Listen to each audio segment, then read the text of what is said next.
Зараз водоканал функціонує і працює, подає безпечну воду в місті Херсоні. Ми багато чим завдячуємо саме ЮНІСЕФ.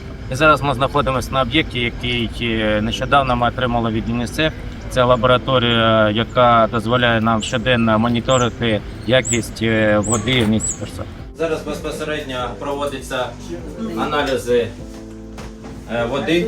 І зараз ми можемо побачити, як це проводиться насправді. Це определяє жорсткість води, такий один із показників.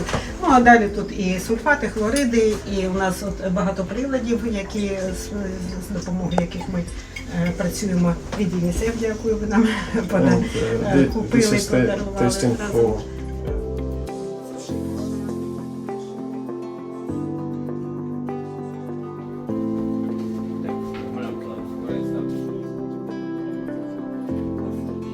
Подяка і сувеніри, щоб ви згадували про співпрацю з Херсонським водоканалом. Difficult situation, but thanks for your help, we adapt and working.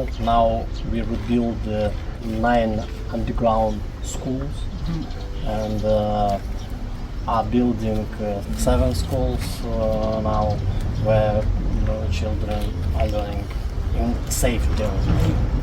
Thank you for your support on education, on psychological assistance and others. It's very important for us now in the difficult conditions. And we've been meeting, families with young children, teenagers, parents who tell us that they really appreciate the sheltered, safe spaces where the kids can interact with other children. It's very important, the socialization. So we are happy to support you with your initiative.